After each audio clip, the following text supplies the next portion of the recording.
का मंदिर बनाने के बारे में वो मुख्य बात है एजरा की किताब में। ठीक है, तो मैं उसमें देख रही थी कि बहुत सारी चीज़ें आज हम जल्दी जल्दी सीखने वाले हैं और 10वां अध्याय हम ख़त्म करने वाले, क्योंकि अगले संडे जो है ये है पिकनिक है और उसके बाद हमको नेहमाया और दूसरा एक कौन सा बुक है, एस्तर, ये दोनों बुक भी हमको जल्दी जल्दी कवर करनी है। तो हम लोग आज जल्दी एजरा का जो है ख़त्म करेंगे। उससे पहले कुछ चीज़ें, कितने लोगों ने बचपन में झगड़ा किया है? अभी भी करते हैं। अभी का तो थोड़ा सा अलग हटके होता है, लेकिन बचपन में कितने लोगों ने झगड़ा किया? हाथ उठाइए। और झगड़ा करते थे तो अपने अभी तो हम लोग पति पत्नी से झगड़ा करते हैं, बच्चों से झगड़ा करते हैं, इससे झगड़ा करते हैं, लेकिन या ऑफिस में तू मैं करते हैं, जो भी है, और झगड़ा करते हैं। लेकिन बचपन में हम लोग किससे झगड़ा करते हैं? अपने दोस्त लोगों से, बराबर है ना? कि छोटे रहते तो हम लोग जो दोस्त लोग से झगड़ा करते हैं, और झगड़ा करने के बाद हम लोग उसको क्या बोलते हैं? तू यहाँ से जा, तो है ना, तू जा यहाँ से, हम लोग उसको बोलते जा यहाँ से, भाग, ऐसे भगाते हैं उसको। और वो क्या बोलेगा? मैं क्यों जाऊँ? और क्या बोलेगा आगे? तू जा। हाँ, एक दूसरे को तू जा करते हैं, लेकिन और क्या वर्ड हम लोग यूज़ करते हैं? तेरा जगह। और उसके साथ में एक और वर्ड यूज़ करते हैं, हाँ। ये मैं सुनना चाहती थी। ठीक है, हम लोग बोलते तेरे बाप की जगह है क्या? तो ये जो शब्द है ना, तेरे बाप की जगह है क्या, तो सच में मेरे बाप की जगह है, क्योंकि मेरा जो बाप है जिसने मुझे बनाया है, मेरा खुदा है, वो पूरे संसार को बनाने वाला मेरे बाप की जगह है। ठीक है, इस अध्याय में जब मैं सीख रही थी, जब मैं पढ़ रही थी, तो परमेश्वर का हाथ मेरे ऊपर था, है ना? परमेश्वर का हाथ आपके ऊपर है। अभी समझो, कोई बहुत ही बोल सकते ना अमीर आदमी या पूरे उसका वर्ल्ड का जो अधिकारी है, और वो आके आपके ऊपर हाथ रखे और कहे मैं तेरे साथ हूँ, फिर तो चलो। और वो हाथ रख के बोलेगा इसको जो चाहिए देना है, जितने भी शॉप्स है, जितने भी होटल्स है, जहाँ पे भी ये जाना चाहते हैं, जो चाहिए, तो उस समय हमारा कॉलर क्या हो जाएगा? टाइट हो जाएगा। फिर तो हम लोग एकदम शहंशाह, जहाँ भी जाना है सब मेरे बाप का है, उसका हाथ मेरे सर पर है ना? तो आज जब हम लोग आराधना कर रहे थे, मैं सोच रही थी परमेश्वर आप यही शब्द मुझे बार बार दे रहे थे, मेरा हाथ तेरे सिर पर है, मेरा हाथ तेरे सिर पर है। आज हम कुछ वचन पढ़ेंगे जहाँ पे लिखा है मेरा हाथ तेरे सिर पे है। और मैं देख रही थी कि आराधना के टाइम पे वही बोल सकते हैं ना कार्य में चंदू ने किया कि वो सभी के सर पे से हाथ रख रहे थे। और कल जब मैं पढ़ रही थी तो यही वर्ड मेरे सामने आ रहा था। मैं एजरा 7 से मैंने शुरू किया, तो हर जगह मुझे वही वर्ड, वही शब्द नजर आ रहे थे, मेरा हाथ तेरे सर पर है, मेरा हाथ तेरे सिर पे है, मेरा हाथ तेरे सिर पे है। मैं एक वचन मैंने पढ़ा तो उसमें मुझे आया मेरा हाथ तेरे सिर पर है, मेरा हाथ तेरे सिर पे है। दूसरा वचन पढ़ा, वही मुझे बार बार वो, मैं सोच रही थी परमेश्वर कि मैं ये सिखाने जा रही हूँ, सीखने जा रही हूँ, लेकिन इसमें मुझे बार बार ये वचन आ रहा था मेरा हाथ तेरे सिर पर है। और वही आज कार्यों में उन्होंने, चंदू ने किया कि वो सभी के सर पे ऐसे हाथ रख रहे हैं। ऐसा अभी तक नहीं हुआ कि हमारी कलीसिया में जो वचन मैं मतलब पढ़ रही हूँ, सीख रही हूँ, और सच में मेरे को अंदर से एकदम ऐसा फील हो रहा था कि परमेश्वर का हाथ मेरे सिर पे सदा बना है, सदा। कई बार मुश्किल हालात में, तकलीफ हालात में मुझे ऐसा लगा क्या होगा, लेकिन परमेश्वर का वचन मुझसे कहता है, आपसे कहता है मेरा हाथ तेरे सिर पर है। मैं चाहूँगी कि हर एक जन, मैं जब बोल रही हूँ यही वचन पढ़े। एजरा 7:6 कोई निकालेगा, एजरा 7:10 कोई निकालेगा, एजरा 7:27 कोई निकालेगा, एजरा 8:18 कोई निकालेगा, एजरा 8:22 कोई निकालेगा, एजरा 8:31 कोई निकालेगा। आइए हमें से एजरा 7:6 कोई पढ़े। यही एजरा मूसा की व्यवस्था के विषय जिसे इजराइल के परमेश्वर यहोवा ने दी थी, निपुण शास्त्री था। उसके परमेश्वर यहोवा की कृपा दृष्टि जो उस पर रही, इसके कारण राजा ने उसका मुंह मांगा वर दे दिया। कृपा दृष्टि, अगर उसका मूल शब्द देखेंगे तो परमेश्वर का हाथ, वहाँ पे लिखा हुआ है कि परमेश्वर का हाथ तेरे सिर पर है, परमेश्वर का हाथ तेरे सिर पर है।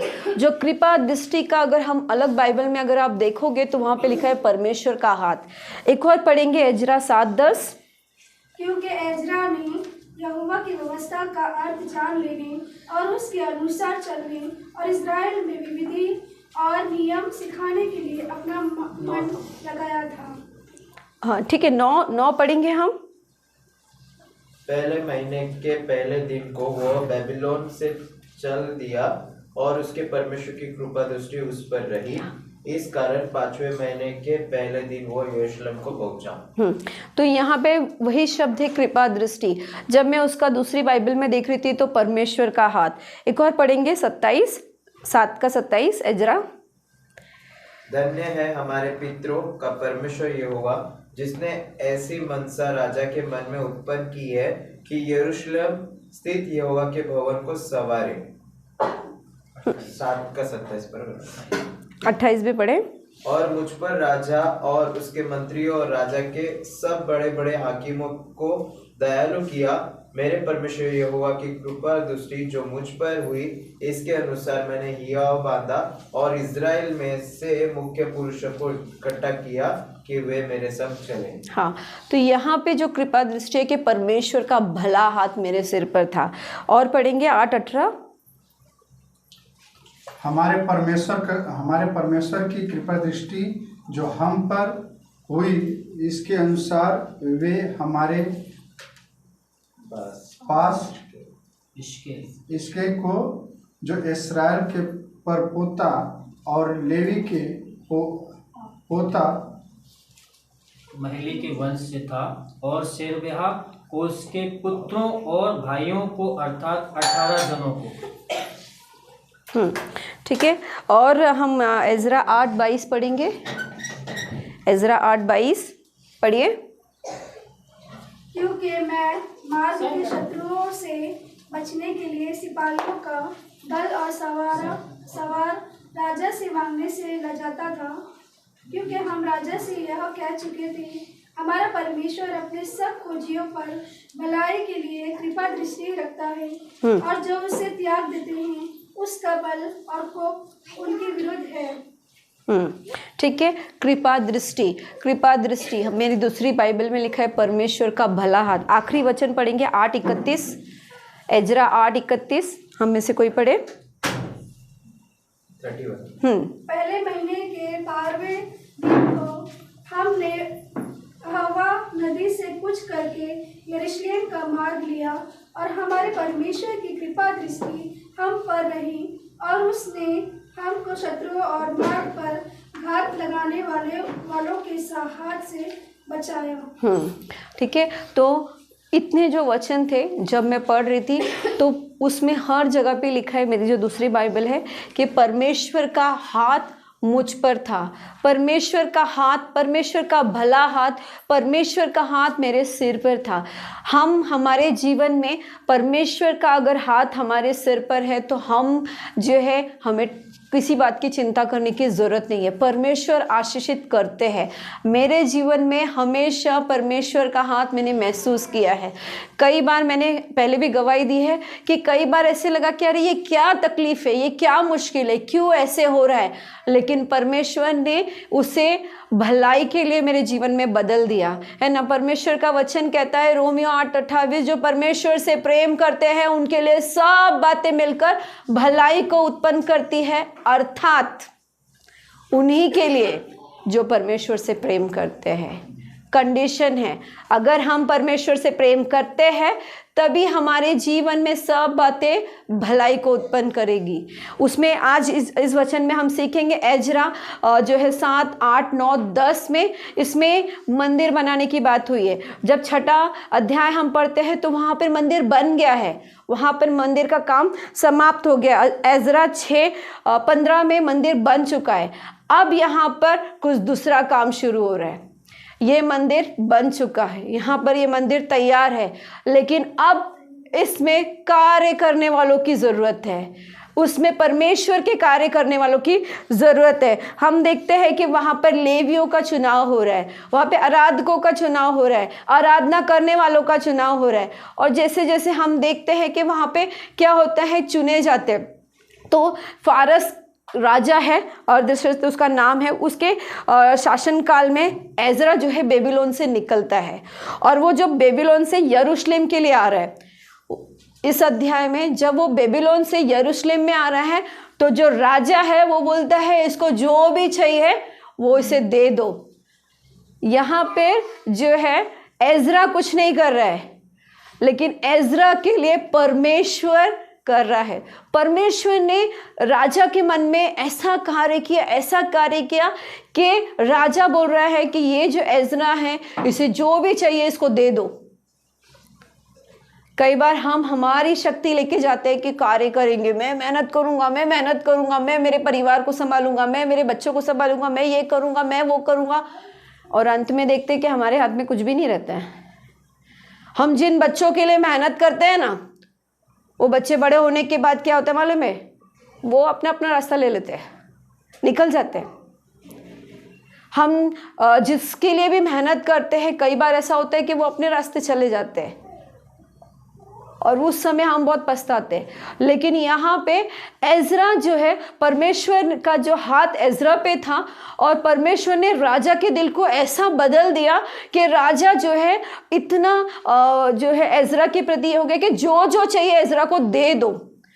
उसका कारण क्या था पता है? उसके पीछे एक कारण था। एजरा कौन था पता है? एजरा जो है खोजी था, परमेश्वर के वचन का खोजी था। वो परमेश्वर के उसका लिखा है कि वो शास्त्री था, निपुण शास्त्री था। मतलब कि वो परमेश्वर के वचनों को सुनता था, खोजता था, अपने तक नहीं रखता था। कई बार हम बहुत सीखते हैं लेकिन हम अपने तक रखते हैं। वचन कहता है कि वो सीखने वाला था, परमेश्वर के वचन का खोजी था और सिखाने वाला भी था। अगर अध्याय 7 में हम देखते हैं तो उसने क्या किया, वो जितना वचन सीख रहा है, जितना वो परमेश्वर के वचन का खोजी है और उतना ही वो सिखाने वाला भी है। वो सिखाता है लोगों को, वो परमेश्वर के लोगों को तैयार कर रहा है उनके वचनों के लिए। एजरा जो है हारून वंश का था। हारून कौन है आपको पता है? कौन है? हाँ, हारून जो है मूसा के साथ में था, है ना? मूसा का भाई था वो, उसके वंश का है एजरा। ठीक है, और भी बहुत सारे लोग हैं। मैंने पूछा था एजरा के पिता का नाम क्या है? उसके पिता का नाम है सरायाह उसके पिता का। हाँ, सरायाह जो उसका है लिखा हुआ, उसके पिता का नाम था। एजरा जो कदम लेने वाला व्यक्ति था। कदम लेने वाला मीन्स खुद से काम करने वाला। कई बार हम बोलते हैं आप ये करो तो हम करते हैं, ठीक है, हम जो भी है करते हैं, कुछ भी काम है बोला जाता है तब करते हैं। लेकिन खुद से क्या होता है? जब हम अपनी मर्जी से करते हैं। जैसे हम हमारे घर में रहते हैं तो हमको कोई बोलता नहीं है कि तुम इस घर को साफ करो। कोई बोलता है आके बाहर वाला कि घर को साफ करना है? नहीं, लेकिन हम खुद से करते हैं, है ना? माँ है तो वो खुद से क्या करती है? बच्चों के लिए खाना बनाती है, सारा काम करती है। पति जो है सुबह खुद ही तैयार होकर खुद ही काम पे जाते हैं, कोई उनको ज़बरदस्ती नहीं करता है कि चलो चलो काम पे जाना है, नहीं, वो खुद से करते हैं। एजरा जो है परमेश्वर के लिए कार्य खुद से करता था, उसको कोई बोलता नहीं था कि चलो ये करना है वो करना है। वो खुद से कदम लेने वाला व्यक्ति था, इसीलिए परमेश्वर का हाथ उस पे था, क्योंकि परमेश्वर उसके दिल को देखता था कि ये जो व्यक्ति है इसका दिल मेरी ओर है। वचन कहता है परमेश्वर की निगाहें क्या पृथ्वी पर लगी रहती है और वो सच्चे आराधकों को ढूंढता है। मनुष्य जो है बाहरी रूप रंग देखता है कि हम कितने क्वालिफाइड हैं, कितने अच्छे दिखते हैं, कितने हम रिच हैं, कितने पैसे वाले हैं और कितने हम अच्छे हैं, वो इंसान देखते हैं और उसके हिसाब से आदर देते हैं, है ना? कोई अगर अच्छे पोस्ट पे है तो हम उसको थोड़ा सम्मान ज़्यादा देते हैं, थोड़ा अच्छा उसका बोल सकते हैं कि अच्छा देखने भालने में अच्छे पैसे, तो हम उसको उस नज़र से हम आदर देते हैं। लेकिन परमेश्वर का देखना मनुष्य के देखने के समान नहीं है। हमारे देखने में और परमेश्वर के देखने में बहुत अंतर है। परमेश्वर हमारे दिल को देखते हैं और परमेश्वर की निगाहें हम सभी पे रहती है। हमारा मन में क्या है। एजरा जो है खुद से कदम लेने वाला व्यक्ति, खुद से काम करने वाला व्यक्ति है। वचन लिखा है कि वो हमेशा तत्पर रहता था काम करने के लिए, फिर जो है वो सीखने और सिखाने के लिए। अब सभी लोग सिखाना चाहते हैं, लेकिन सीखते हैं क्या? खाली सीखने के लिए सिखाने के लिए सीखना बहुत ज़रूरी है।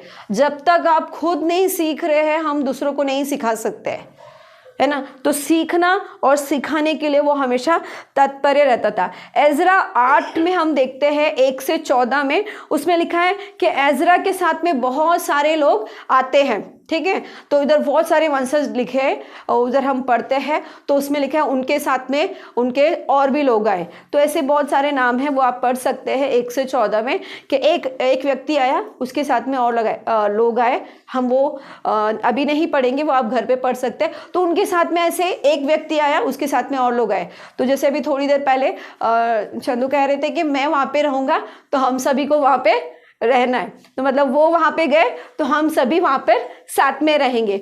तो ऐसे ही एजरा के साथ में कुछ लोग आए और उनके साथ में और लोग आए और वो जो है परमेश्वर के लिए कार्य करने के लिए आए। उसमें से हम लोग कुछ वचन पढ़ेंगे। एजरा 8:16 पढ़िए। अगर आप पढ़ेंगे तो अच्छा होगा, जल्दी से पढ़िए। मैंने एरियल, समाया, एलानातान, यारीब, नातान, जकरिया और मसुलाम को जो मुख्य पुरुष थे, और योयारीब और एलनातान को जो बुद्धिमान थे, बुलवा कर इद्दो के पास जो कस्पिया नामक स्थान का प्रधान था भेज दिया और उनको समझा दिया कि कस्पिया स्थान में इद्दो और उसके भाई नतीन लोगों से क्या क्या कहना है। वे हमारे पास हमारे परमेश्वर के भवन के लिए सेवा टहल करने वालों को ले आए। हाँ, तो यहाँ पे लिखा है बुद्धिमान। तो आपके बाइबल में जो बुद्धिमान शब्द है ना, उसको आप अंडरलाइन कर सकते हैं, या ये शब्द आपको याद रखना है, बुद्धिमान, ठीक है। और लिखा है सेवा टहल, परमेश्वर के भवन की सेवा टहल। तो जो बुद्धिमान है वही परमेश्वर के भवन की सेवा टहल करेंगे। जो बुद्धिमान नहीं है, माफ कीजिए मैं एक वर्ड यूज कर रही हूँ, जो मूर्ख है वो कभी परमेश्वर के भवन की सेवा टहल नहीं करेंगे। जो बुद्धिमान है वो ही परमेश्वर के भवन की सेवा करेंगे, सेवा टहल करेंगे। तो यहाँ पर जो है एजरा कुछ लोगों को नियुक्त कर रहा है, कुछ लोगों को क्या कर रहा है, वहाँ पर कह रहा है कि इन लोगों का नाम उनके नाम के साथ में लिखता है वो बुद्धिमान है। तो एजरा को पता है कि ये लोग क्या है, बुद्धिमान है, और ये जानते हैं कि सबसे मुख्य काम है परमेश्वर के भवन की सेवा टहल करना, उसके लिए कार्य करना, क्योंकि परमेश्वर के हाथ में सब कुछ है ना। हम हमारी गाड़ी लेके निकलते हैं कि जा रहे हैं, है ना, और क्या होता है हमारे हाथ में है क्या, बहुत बारिश आ गई और पानी भर गया तो क्या होगा, गाड़ी भी बंद। और अब हम सोचते हैं हमारी जान बचाने के लिए किधर जगह मिले जो हम क्या हो, छुपे या कहीं पे ठहरे, है ना, क्योंकि अब सब बंद हो गया, अब हमारे हाथ में कुछ नहीं है। कई लोग अभी पिछले हफ्ते जो है बोरबंदर रोड पे और सारी जगहों पे मैंने देखा इतना पानी भर गया है, आधा आधा कमर, है ना, आपके इधर भी इतना इतना पानी भर गया है, बहुत सारा पानी भर गया है। हमारे हाथ में कुछ है क्या?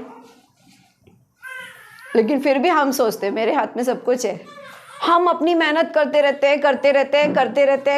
हैं, लेकिन क्या है मालूम है, हम बोल सकते हैं बुद्धिमानों के समान नहीं काम करते हैं।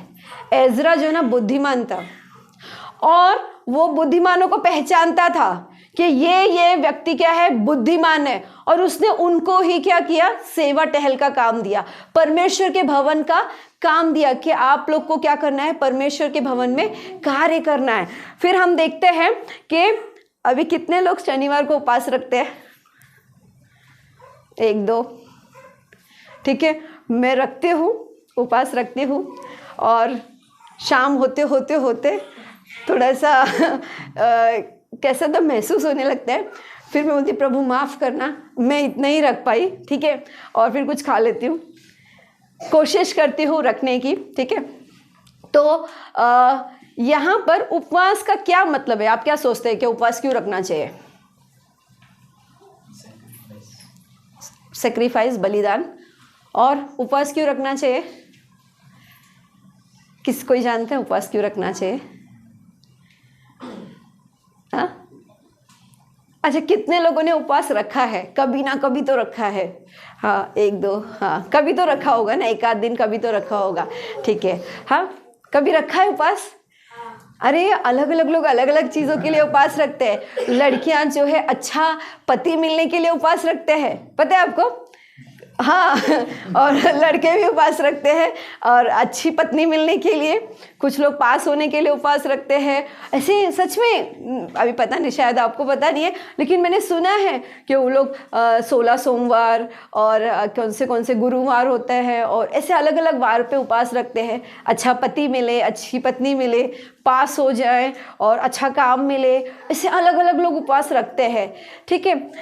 उपवास का मतलब यह है, हम लोग पढ़ेंगे एजरा 8:21। तब मैंने वहां अर्थात अहवा नदी के तट पर उपवास का प्रचार इस आशय से किया कि हम परमेश्वर के सामने दीन हो और उससे अपने और अपने बाल बच्चों और अपनी समस्त संपत्ति के लिए सरल यात्रा मांगे। हाँ, ठीक है। हाँ, इतना ही रहे। इधर लिखा है उपवास का मतलब है कि परमेश्वर मैं कुछ भी नहीं हूँ, मेरे हाथ में कुछ भी नहीं है, मैं दीन हूँ, मैं क्या हूँ, नम्र हूँ, मैं कुछ भी नहीं कर सकता, सब कुछ आप करने वाले परमेश्वर है। तो वहाँ पे दीन और नम्र होके परमेश्वर की ओर, परमेश्वर के हाथ में सब कुछ सौंपना, यानी अपनी शक्ति नहीं लेकिन परमेश्वर को प्रथम स्थान देना। उपवास का मतलब है कि हमको अपने आप को क्या करना है, परमेश्वर के सामने दीन करना है, नम्र करना है। और हम उपवास नहीं करते हैं, हमको दीन नम्र नहीं होना है। हम बोलते हैं हम सब कुछ कर सकते हैं, मैं क्यों उपवास रखूँ, खाऊंगा पीऊंगा और अच्छे से रहूँगा, क्योंकि मैं जो हूँ एकदम शक्तिशाली हूँ, मैं अपने बल से सब कुछ कर सकता हूँ। तो मुझे दीन और नम्र होने की क्या ज़रूरत है? मुझे परमेश्वर की भी ज़रूरत नहीं है। मैं तो मस्त खा पी के अच्छे से रह सकता हूँ, लेकिन वचन कहता है कि हमारे हाथ में कुछ भी नहीं है, सब कुछ परमेश्वर ने बनाया है, और हमें ज़रूरत है कि हम परमेश्वर के सामने दीन और नम्र हो जाएं। अगर हमें सच में हमारे परिवार की चिंता है, हमारे खुद की चिंता है, हमारे रिश्तेदारों की चिंता है, हमारे लोगों की चिंता है, तो हमें चाहिए कि हम एटलीस्ट हफ्ते में 1 दिन उपवास करके दीन नम्र होकर परमेश्वर के सम्मुख आए, अपने आप को परमेश्वर के सामने समर्पित करें और कहे प्रभु तेरे हाथ में सब कुछ है। वो एजरा वहाँ पे वही कर रहा है, वो उपवास का आश्रय समझा रहा है, अर्थ समझा रहा है कि उपवास का मतलब क्या है, ठीक है। उसके बाद हम लोग एजरा 8:22 पढ़ेंगे। क्योंकि मैं मार्ग के शत्रुओं से बचने के लिए सिपाहियों का दल और सवार राजा से मांगने से लजाता था, क्योंकि हम राजा से यह कह चुके थे, हमारा परमेश्वर अपने सब खोजियों पर भलाई के लिए कृपा दृष्टि रखता है, और जो उसे त्याग देते हैं उसका बल और कोप उनके विरुद्ध है। खोजियों का वहां पे लिखा हुआ है 8:22 में, परमेश्वर जो परमेश्वर के खोजी है, जो परमेश्वर के वचन को पढ़ते हैं, जो उसके खोजी है, परमेश्वर की कृपा दृष्टि उसी पर रहती है। और जो नहीं खोजते, जो परमेश्वर को त्याग देते हैं, उसका प्रकोप, परमेश्वर का प्रकोप उन पर आता है। वचन वहां पे साफ लिखा है कि अगर आप परमेश्वर के खोजी है तो परमेश्वर का हाथ आपके सिर पे है, आप जहां भी जा रहे परमेश्वर आपको आशीषित करेंगे, ठीक है। फिर हम आगे जब पढ़ते हैं, मैं जल्दी जल्दी इसका खत्म करूंगी। एजरा 8:24 से 36 तक में इस तरह से लिखा है कि वो लोग मंदिर के लिए भेंट लेकर आते हैं। और यहाँ पर एक वचन पढ़ेंगे, एजरा 8 28 पढ़िए। मैंने उनसे कहा, तुम तो यहोवा के लिए पवित्र हो और ये पात्र भी पवित्र है, और ये चांदी और सोना भेंट का है जो तुम्हारे पितरों के परमेश्वर यहोवा के लिए प्रसन्नता से दी गई। हाँ, तो यहाँ पर देने के बारे में लिखा है और एक वर्ड लिखा है, शब्द लिखा है प्रसन्नता, खुशी से देना। देते समय हम खुशी से दे रहे हैं या कुड़कुड़ करके दे रहे हैं या सोच समझ के बजट बना के दे रहे हैं। हम ना हिसाब लगाते हैं पहले, मेरे पास इतना है तो मैं इतना दूंगा और इतना मैं इसके लिए रखूंगा, उसके लिए रखूंगा, इतने लगूंगा। हम हिसाब किताब लगाने में माहिर है ना। लगाना चाहिए, अच्छी बात है, क्योंकि जो लोग बिना हिसाब किताब के खर्चा करते हैं फिर वो दूसरों से मांगने की नौबत आ जाती है। लगाना बहुत अच्छी बात है ना। ये नहीं है कि नहीं लगाना चाहिए, लेकिन यहाँ पर देने के बारे में लिखा है प्रसन्नता से देना, खुशी से देना। जब आप दे रहे हैं तो आपको कैसे देना है? खुशी से देना। अब वो खुशी से दिया है या दुख से दिया है कैसे पता चलेगा? हिचकिचाहट नहीं होनी चाहिए, ठीक है, और सही है, हिचकिचाहट नहीं होनी चाहिए देने में। कैसे? हाँ, पहले से प्रिपेयर है, ठीक है। यहाँ पर प्रसन्नता से दिया हुआ, खुशी से दिया हुआ तब पता चलता है, जैसे मैंने बताया कि इंसान जो है बाहरी रूप रंग देखता है, लेकिन परमेश्वर हृदय को देखता है। और आपने खुशी से दिया है, ये कैसे दिया है, वो परमेश्वर देख रहे हैं। जब आप दे रहे हैं तो भले आपके हाथ में जो पैसा है ना, वो हो सकता है थोड़ा ही हो। वो एक विधवा का हम उदाहरण देखते हैं ना, कि उसने कितना डाला है ना, 2 दिनार डाले ना, 2 बस डाला। और यीशु मसीह वहां पे क्या बोलते हैं? इसने सबसे बढ़कर डाला। क्यों? बड़े बड़े जो लोग थे उनके पास तो बहुत पैसा होगा ना, उससे ज़्यादा डाला होगा, किसी ने 10 डाला होगा, किसी ने 15 डाला होगा, है ना।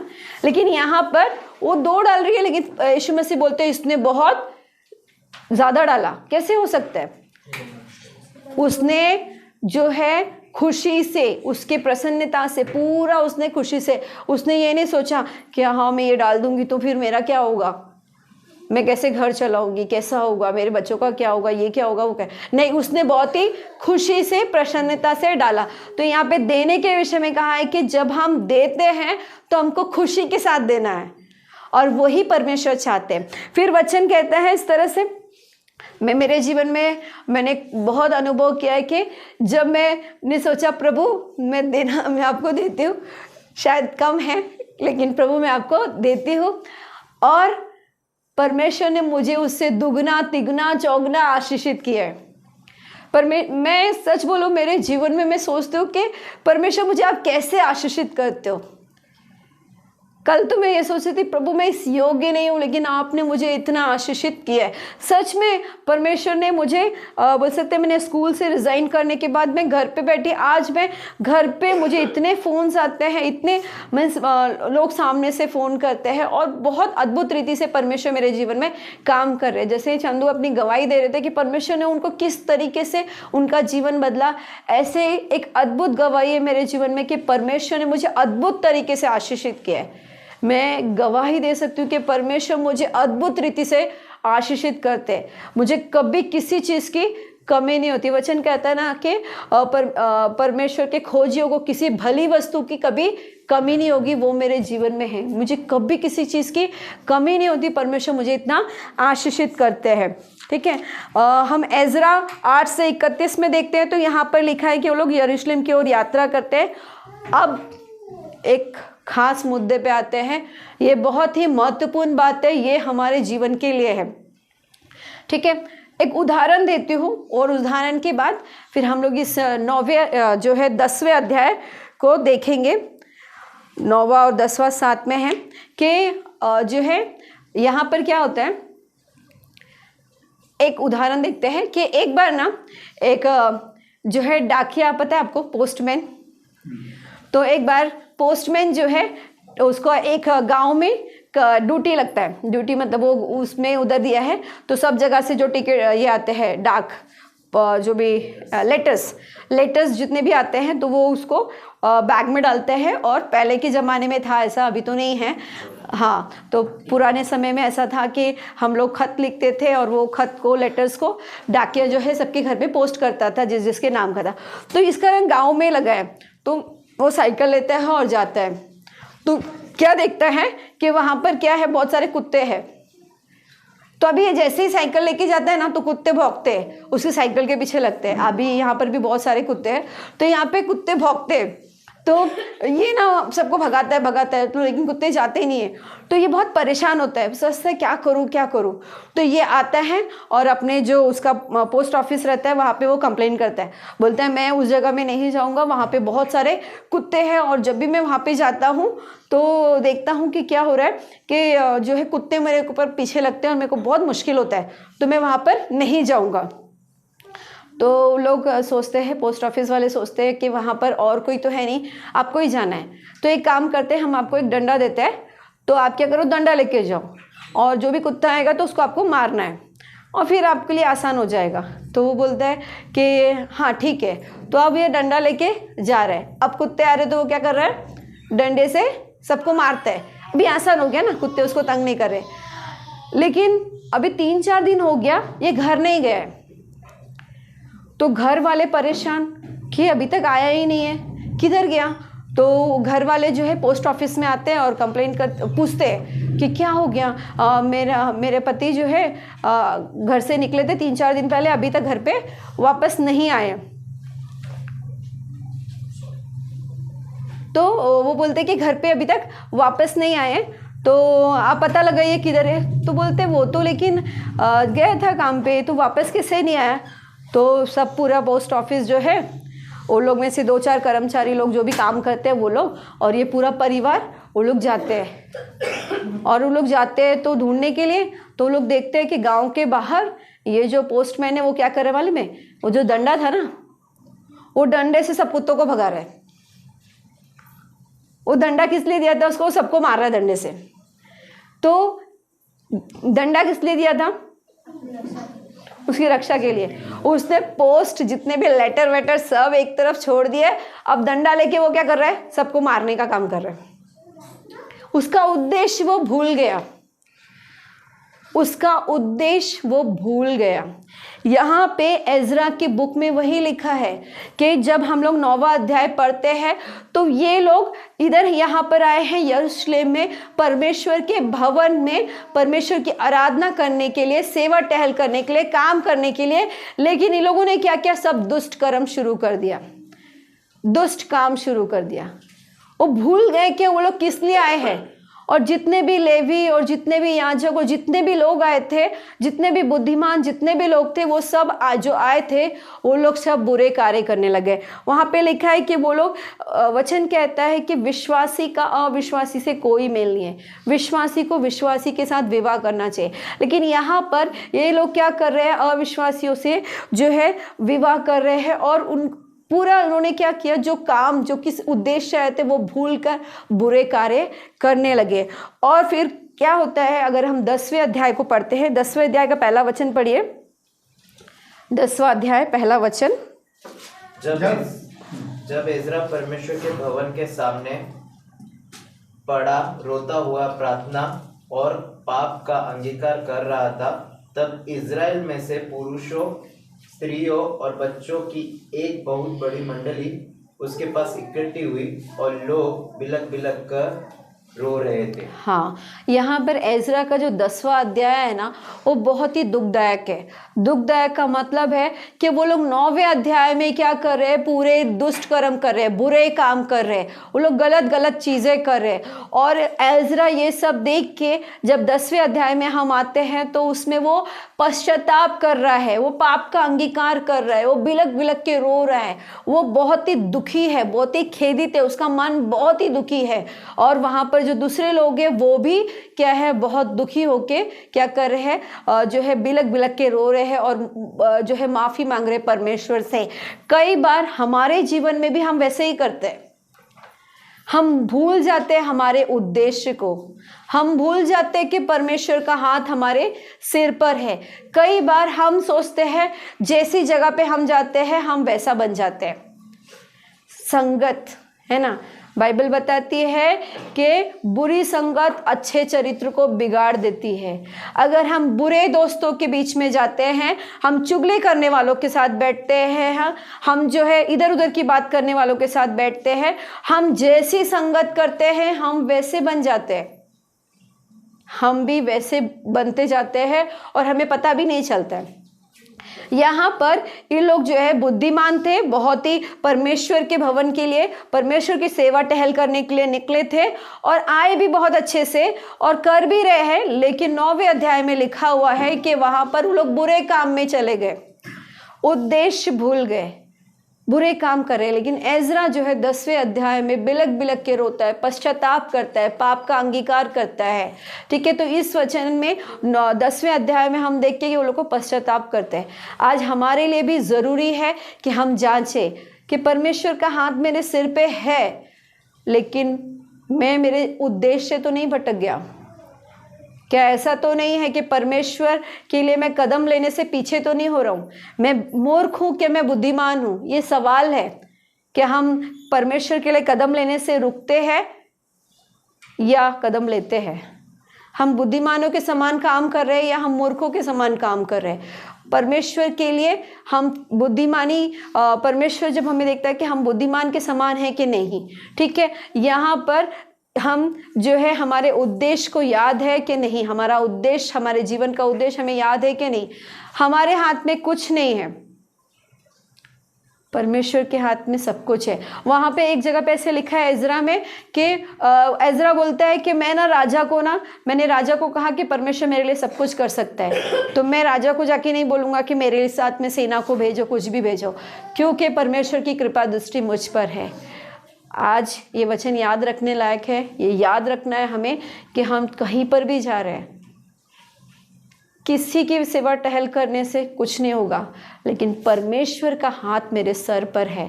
और परमेश्वर का हाथ तभी हमारे सर पर होगा जब हमारा मन परमेश्वर की ओर होगा, जब हम परमेश्वर के लिए कदम लेंगे, जब हमारा उद्देश्य सही होगा, हम हमारे उद्देश्य से नहीं भटकेंगे, हमारी संगत सही होगी।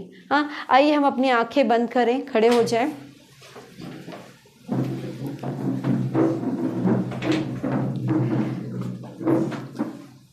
आइए अपनी आंखें बंद करें। जिस तरह आराधना में चंदू ने सबके सर पे हाथ रखा, और कल जब मैं ये वचन तैयार कर रही थी, पढ़ रही थी, तो ये वचन मुझसे बार बार कह रहा था, मेरा हाथ तेरे सिर पर है, मेरा भला हाथ तेरे सिर पर है।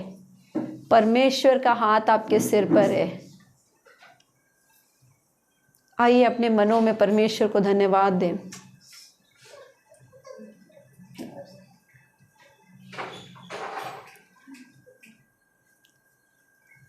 आइए परमेश्वर को धन्यवाद दें और कहे, प्रभु आपकी भलाई के लिए, आपके हाथ के लिए प्रभु धन्यवाद, धन्यवाद प्रभु।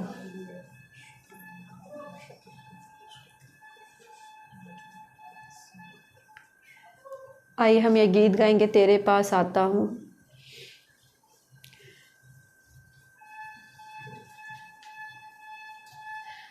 अगर हम में से कोई धन्यवाद देना चाहता है तो ये समय ले सकते हैं परमेश्वर को धन्यवाद देने के लिए, क्योंकि परमेश्वर की भलाई सदा हम पे बनी रहती है।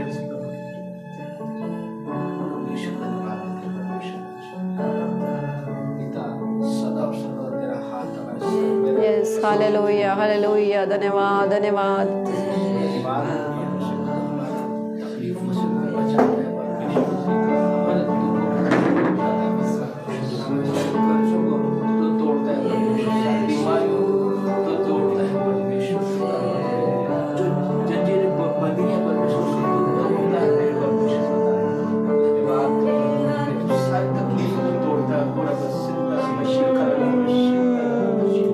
आइए अपने हाथों को उठाएं और कहें, प्रभु मैं आपके पास आता हूँ।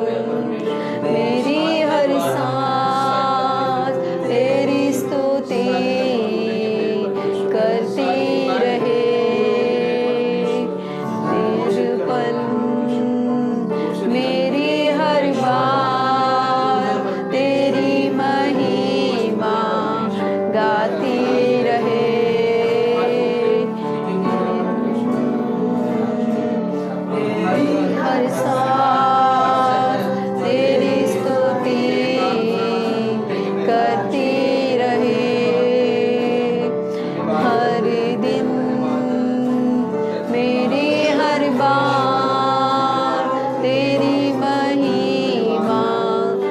गाती रहे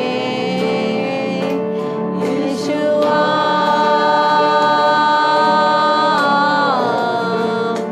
यीशुआ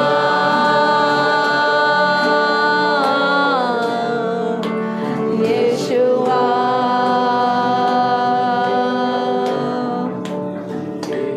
यीशुआ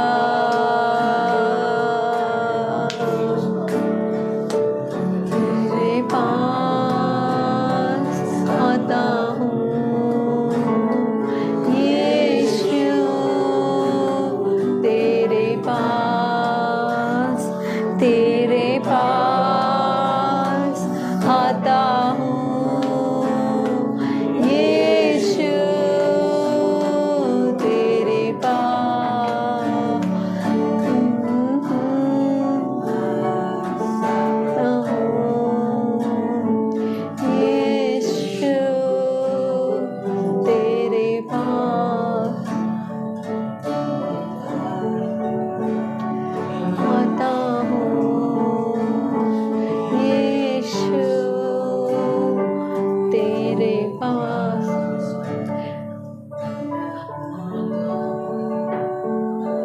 हाँ प्यारे प्रभु परमेश्वर, हम धन्यवाद देते हैं परमेश्वर, धन्यवाद देते हैं पिता। आज हम कहना चाहते हैं प्रभु, हम आपके पास आते हैं पिता, क्योंकि हम जानते हैं प्रभु कि हम कुछ नहीं है प्रभु। हम आपके नाम को धन्यवाद देते हैं। इस समय हम अपने आप को आपके चरणों में समर्पित करते हैं। हम आपके करीब आते हैं प्रभु, आपके शरण में आते हैं। खुदाबंद परमेश्वर, हम चाहते हैं प्रभु हमारे जीवन से आपको महिमा मिले प्रभु। प्रभु आप हमारे जीवन को इस्तेमाल कीजिए आपकी महिमा के लिए पिता। हम बहुत बहुत धन्यवाद देते हैं परमेश्वर, धन्यवाद देते हैं कि आपका हाथ हमारे सिर पर है प्रभु। धन्यवाद देते हैं प्रभु हर परिस्थिति में, हर मुश्किल हालात में प्रभु, लेकिन आपका सर प्रभु आपका हाथ हमारे सिर पर सदा बना रहता है। इसके लिए हम बहुत बहुत धन्यवाद देते हैं। धन्यवाद धन्यवाद प्रभु आपकी कृपा दृष्टि के लिए प्रभु। आपकी भलाई आपकी कृपा हमारे जीवन पे सदा बनी रहती है, इसके लिए हम धन्यवाद देते हैं प्रभु। हम यहाँ पर सभी उपस्थित लोगों को प्रभु आपके चरणों में समर्पित करते हैं पिता। चाहते हैं आपकी कृपा दृष्टि हर एक पर बनी रहे, आपका हाथ प्रभु सबके सिर पर रहे प्रभु, और आपकी महिमा हमारे जीवन से होती रहे। धन्यवाद देते हैं परमेश्वर कि आप अपने वचनों से हमें संवारते हैं, सिखाते हैं प्रभु। धन्यवाद देते हैं, ये प्रार्थना करते हैं यीशु मसीह का नाम से, आमीन।